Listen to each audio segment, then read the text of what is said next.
Kettes számú szőnyegre felkészül Zabos Róbert Szerbia és Szabó László Magyarország. Egyes tatamin győzött Németh Károly Magyarország. Győz Geringer Magyarország.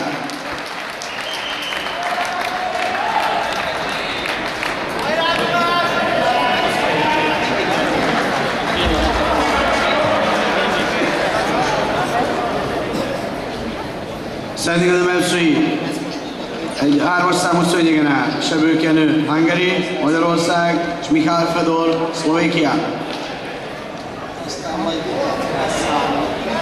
Felkészül Kislagy István, Magyarország, és Magyar Pál, Magyarország.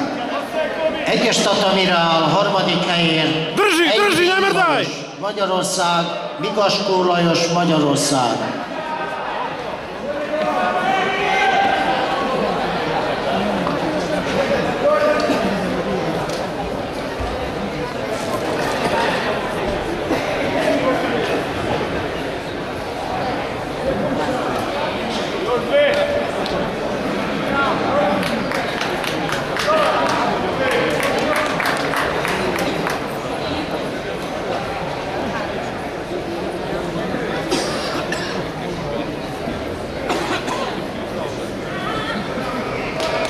Kettes számú szőnyegen győz Kozsulovics Montenegro. Kettes számú szőnyegen áll Zabos Róbert Szerbia és Szabó László Magyarország.